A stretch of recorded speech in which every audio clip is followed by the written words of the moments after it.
प्यारे बच्चों, आज हम कक्षा 12 के नागरिक शास्त्र विषय के समकालीन विश्व राजनीति खंड से चैप्टर 2 सोवियत संघ का विघटन या द्विध्रुवता का अंत अर्थात एंड ऑफ बाइपोलैरिटी के बारे में अध्ययन करेंगे। आइए हम लोग सबसे पहले जानते हैं कि यह सोवियत प्रणाली क्या थी। बच्चों, समाजवादी सोवियत गणराज्य अर्थात यूएसएसआर अर्थात union of Soviet socialist republics रूस में हुई 1917 की समाजवादी क्रांति के बाद अस्तित्व में आया था। यह क्रांति पूंजीवादी व्यवस्था के विरोध में हुई थी। दूसरे विश्व युद्ध के बाद सोवियत संघ महाशक्ति के रूप में उभरा। अगर अमेरिका को छोड़ दिया जाए तो सोवियत संघ की अर्थव्यवस्था शेष दुनिया के देशों की तुलना में कहीं बहुत ज्यादा विकसित थी। सोवियत संघ की संचार प्रणाली बहुत उन्नत थी। उसके पास विशाल ऊर्जा संसाधन विद्यमान थे, जिनमें खनिज तेल, लोहा, इस्पात तथा मशीनरी उत्पाद आदि शामिल हैं। पिन से लेकर कार तक सभी चीजों का उत्पादन वहां होता था। सोवियत राज्य एक कल्याणकारी राज्य था, जहां बेरोजगारी की समस्या नहीं थी। सारी भूमि व संपत्ति पर राज्य का अधिकार था। सरकार बुनियादी जरूरत की चीजें जैसे स्वास्थ्य सुविधा, शिक्षा, बच्चों की देखभाल तथा लोक कल्याण की अन्य चीजें रियायती दर पर उपलब्ध कराती थी।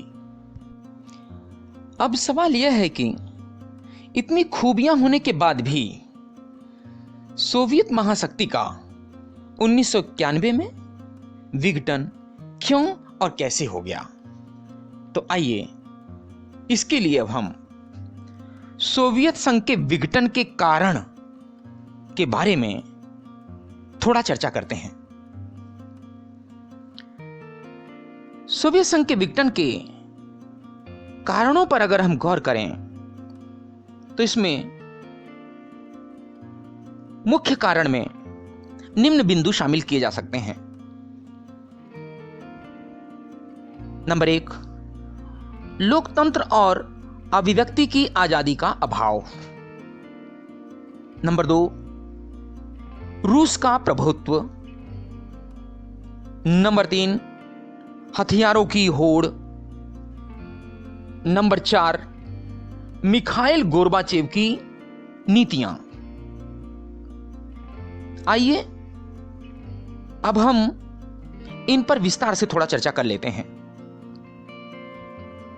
सोवियत संघ के विघटन के कारणों में से जैसा कि हमने अभी चर्चा किया, पहला कारण है लोकतंत्र और अभिव्यक्ति की आजादी का अभाव। दरअसल में सोवियत संघ की एक दलीय शासन व्यवस्था में लोकतंत्र और अभिव्यक्ति की आजादी का नितांत अभाव था। साम्यवादी पार्टी के अलावा किसी अन्य पार्टी को राजनीतिक प्रक्रिया में भाग लेने का अधिकार नहीं था। लोग अपनी असहमति अक्सर चुटकुलों और कार्टूनों में व्यक्त करते थे। साम्यवादी पार्टी अर्थात कम्युनिस्ट पार्टी जनता के प्रति जवाबदेह नहीं थी।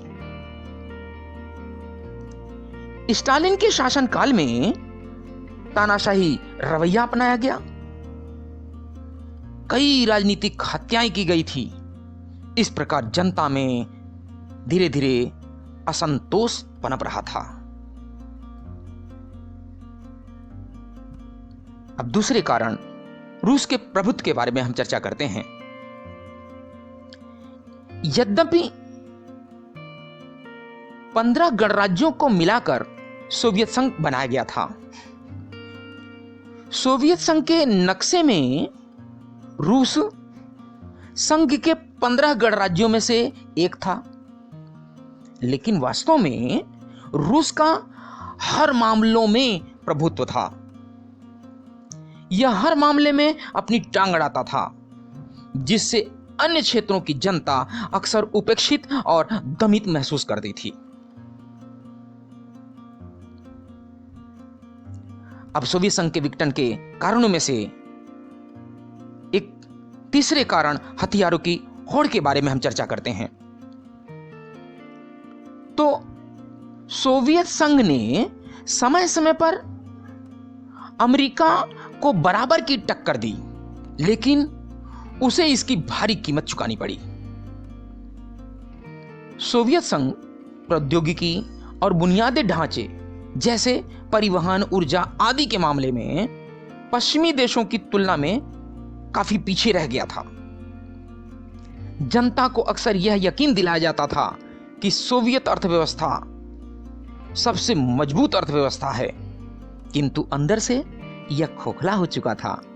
बहुत सारा धन परमाणु हथियारों पर खर्च किया गया, जिसकी वजह से संघ में बेरोजगारी, भुखमरी और खाद्यान्न संकट उत्पन्न हो गया। इसी प्रकार सोवियत संघ के विघटन के एक कारण और मिखाइल गोर्बाचेव की नीतियों के बारे में हम आइए चर्चा करते हैं। दरअसल 1985 में मिखाइल गोर्बाचेव सोवियत संघ के राष्ट्रपति बने। उन्होंने सोवियत संघ में आर्थिक व राजनीतिक सुधारों का जो कार्यक्रम लागू किया उसे पेरेस्ट्रॉइका अर्थात पुनर्निर्माण तथा ग्लेसनास्ट अर्थात खुलापन, इन पर पुनः एक बार थोड़ा ध्यान दे दें। मिखाइल गोर्बाचेव ने जो सुधार कार्यक्रम लागू किया उसे पेरेस्ट्रॉइका अर्थात पुनर्निर्माण तथा ग्लेसनास्ट अर्थात खुलापन के नाम से जाना जाता है। इन नीतियों का मुख्य उद्देश्य जहां एक और आर्थिक, राजनीतिक तथा प्रशासनिक क्षेत्र में खुलापन लाना था, वहीं अर्थव्यवस्था व राजनीतिक व्यवस्था में साम्यवादी पार्टी के एकाधिकार को समाप्त करना था। लेकिन सुधारों की गति विवाद का विषय बन गई।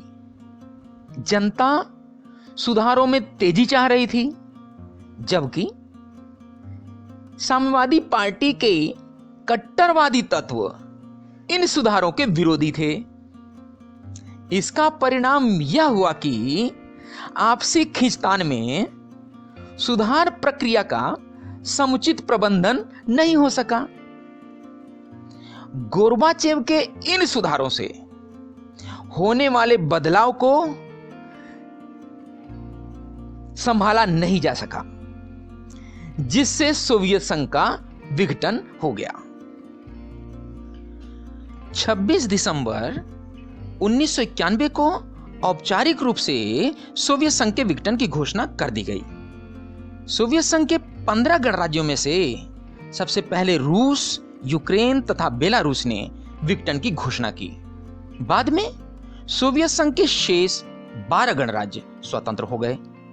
इन 12 गणराज्यों ने स्वतंत्र राज्यों के राष्ट्रकुल की स्थापना की। सोवियत संघ के विघटन के बाद रूस को सोवियत संघ का उत्तराधिकारी राज्य घोषित कर दिया गया। इस प्रकार 1991 में सोवियत संघ के विघटन के साथ ही द्विध्रुवता का अंत हो गया और पूरे विश्व पटल पर अमेरिका ही एकमात्र महाशक्ति रह गया। बच्चों, मैं उम्मीद करता हूं कि अब आपको सोवियत संघ के विघटन तथा द्विध्रुवता के अंत के बारे में अच्छे से क्लियर हो गया होगा।